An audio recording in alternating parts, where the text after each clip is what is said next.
Praise the lord. ఈ దిన జీవవాకు మా ప్రియ పరలోకపు తండ్రి, ఇంతవరకు మమ్మల్ని కాచి కాపాడి సజీవ లెక్కలో నిలబెట్టినందు బట్టి నీకే కృతజ్ఞత ఆస్తుతులు చెల్లిస్తున్నాం. మేమేమై ఉన్నామో కేవలం నీ కృప వలనై ఉంటున్నాము తండ్రి. నీకు వందనాలు, స్తోత్రములు తండ్రి. విరిగి నలిగిన హృదయములను లక్ష్యపెట్టువాడా, అద్భుతకరుడా, ఆశ్చర్యకరుడా, నీకు స్తోత్రములు తండ్రి. ఈ దినం ప్రభా నీ వాక్యాన్ని మేము ధ్యానించుకోబోతుండగా తండ్రి మాకు సహాయం చేయమడుగుచున్నాం. లోతైన విషయాలను ప్రభా మాకు బోధిస్తున్నందు బట్టి నీకు స్తోత్రములు. అటు రీతిగా ఈ దినము కూడా మాకు లోతైన విషయాలను బోధించమని అడుగుచున్నాం. వినగలిగిన చెవులను, గ్రహించగలిగిన మనసును మాకు దయచేయండి. ఆత్మ చెప్పుచున్న మాటలు చెవిగలవాడు వినుగాక. యేసు నామంలో అడిగి ప్రార్థిస్తున్నాము తండ్రి, ఆమేన్. సామెతల గ్రంథదానం 16వ అధ్యాయం 5 నుండి 7 వచనములు. గర్వ హృదయులందరూ యెహోవాకు హేయులు, నిశ్చయముగా వారు శిక్ష నొందుదురు.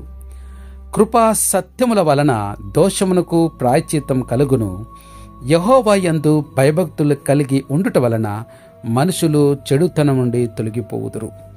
ఒకని ప్రవర్తన యెహోవాకు ప్రీతికరమగునప్పుడు ఆయన వాని శత్రువులను సహా వానికి మిత్రులుగా చేయును. హల్లెలూయా.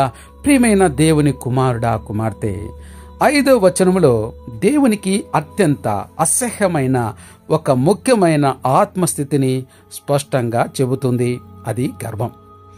గర్వ హృదయం అనగా స్వీయ గర్వం, అహంభావం, తానే ఉన్నతుడనుకున్న భావన, ఇతరులను తక్కువగా భావించటం, దేవుని పట్ల ధీమాగంతో వ్యవహరించటం. బైబిల్ నందు గర్వం చాలా చోట్ల పాపముగా వర్ణించబడింది. సామెతలు 6వ అధ్యాయం 16, 17 వచనములు, అలాగే యాకోబు రాసిన పత్రిక 4వ అధ్యాయం 6వ వచనములు చదవండి. అక్కడ గర్వం అంటే దేవునికి ఎంత అసహ్యమో తెలుస్తుంది. ఎందుకంటే గర్వ హృదయం మనిషిని దేవుని నుండి దూరం చేస్తుంది. గర్విష్ఠుడు తనకు అవసరమైనదంతా తన శక్తితో సాధించగలగను అనుకుంటాడు. దాంతో దేవుని ఆధిపత్యాన్ని నిరాకరిస్తాడు.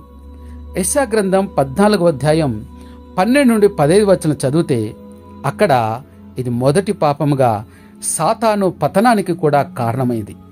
ఈ వాక్యంలో యెహోవాకు హేయులు అనగా దేవుని దృష్టిలో గర్వ హృదయులు అసహ్యకరమైన వారు.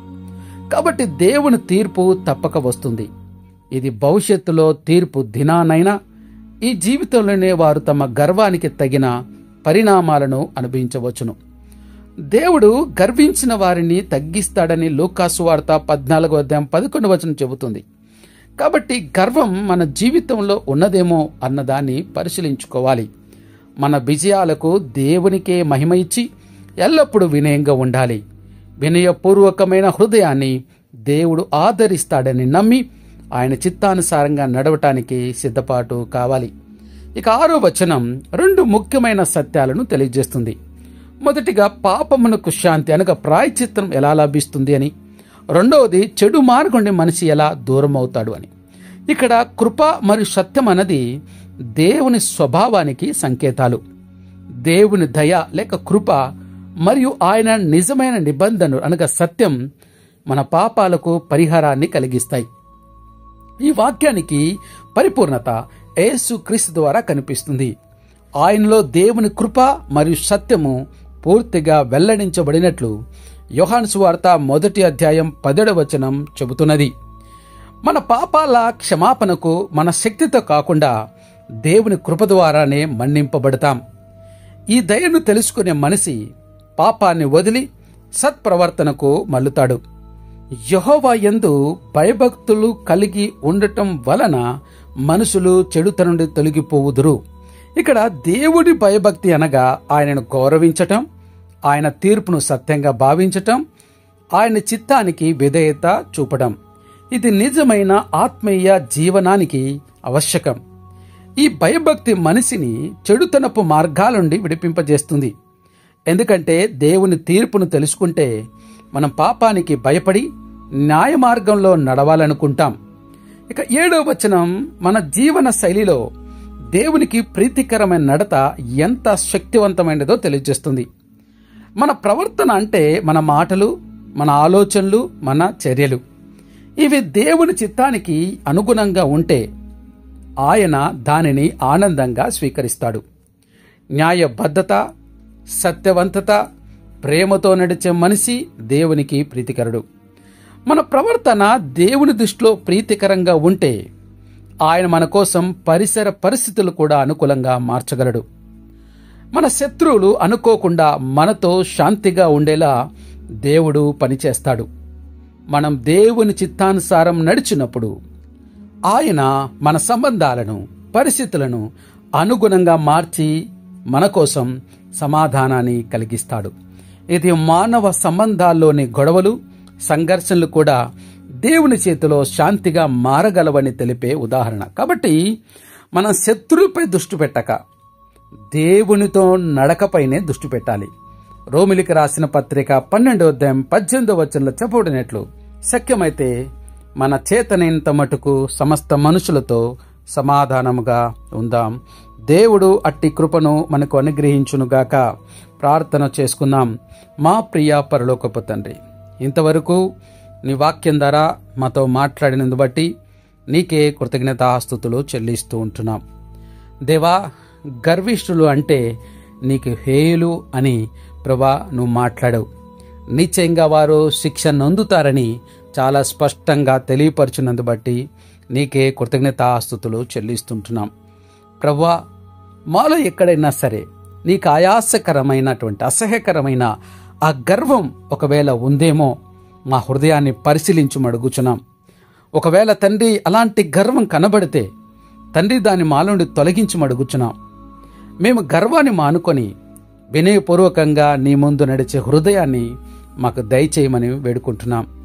తండ్రి, మా జీవితంలో తండ్రినైనా నీ కృపను పొందుటకు నీవే సహాయపడమని వేడుకుంటున్నాం. దేవా, నీకు వందనములు, స్తోత్రములు ప్రభా. అంతేకాకుండా నైనా కృపా సత్యం వలన దోషణకు ప్రాయశ్చిత్తం కలుగునని నీ వాక్యంలో సెలవిచ్చినట్టుగా కృపాసత్య సంపన్నుడుగా ఈ భూమి మీదకి నీ ప్రియకుమారుడు మా ప్రభువైన యేసుక్రీస్తు వారిని పంపించి ఆయన మరణ పునరుత్థానముల ద్వారా తండ్రి మా యొక్క పాపములన్నిటిని తొలగించి మాకు ప్రాయశ్చిత్తమును చేసి అయ్యా తండ్రి మమ్మల్ని నీతిమంతుల జాబితాలో చేర్చినందు బట్టి నీకే స్తుతి, మహిమ, ఘనతలు చెల్లిస్తూ ఉంటున్నాం. తండ్రి, నీకు వందనములు, స్తోత్రములు. నీయందు భయభక్తులు కలిగి ఉంటే మనుషులు చెడుతనం నుండి తొలగిపోతారని మీరు సెలవిచ్చారు. నిజమే ప్రభా. ఎప్పుడైతే ప్రభా తండ్రి నీ ప్రియ కుమారుని యందు విశ్వాసం ఉంచామో నీ కుమారునిలో ఉన్న ఆత్మను మా యందు ప్రభా మీరు ప్రవేశపెడతారు. ఆ ఆత్మ తండ్రి మీ యందు భయభక్తులు కలిగి ఉండటం మాకు నేర్పిస్తుంది. అది నేర్పించినప్పుడు ప్రభా తండ్రి మేము పాపం నుండి తొలగుతాం. ఎందుకంటే మాలో నీ పైన ప్రేమను ఎక్కువ పుట్టించేస్తుంది. కాబట్టి తండ్రి, నీకు వందనములు, స్తోత్రములు తండ్రి. తండ్రి, నీకే స్తుతి, మహిమ, ఘనతలు చెల్లిస్తున్నాం. కాబట్టి తండ్రి, నీ కృపతో మా పాపలను క్షమించండి. నీ భయభక్తిని మాలో ఉంచి మమ్మల్ని చెడుత నుండి దూరంగా చేయండి. నీ సత్యము నడిచే జ్ఞానమును మాకు దయచేయమని వేడుకుంటున్నాం. తండ్రి, నీకు వందనములు, స్తోత్రములు తండ్రి. ఒక గొప్ప మాటను ప్రభా ఈ దినం మాతో సెలవిచ్చారు తండ్రి. తండ్రి, మా ప్రవర్తన నీకు ప్రీతికరమైనప్పుడు తండ్రినైనా మా శత్రువులు సహా మాకు మిత్రులుగా చేస్తానన్నారు. తండ్రి, మా ప్రవర్తన సరిచేయమడుగుచున్నాం తండ్రి.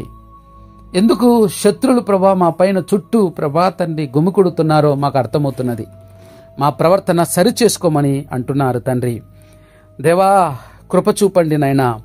నీ చిత్తానికి అనుగుణంగా జీవించుటకు మాకు జ్ఞానం దయచేయమని వేడుకుంటున్నాం తండ్రి. మనుషులతో శాంతి సంబంధాలను కలిగి ఉండేలా నీవే ఏర్పరచమడుగుచున్నాం. నువ్వు మా శత్రువుల గుండెలను సైతం మార్చి మాతో శాంతిగా ఉండుటకు నీ కృప దయచేయమని వేడుకుంటున్నాం తండ్రి. మా శక్తి కాదు, మా బలము కాదు, నీ ఆత్మ ద్వారా సమస్త కార్యములు జరిగించగలను నమ్ముచున్నాం.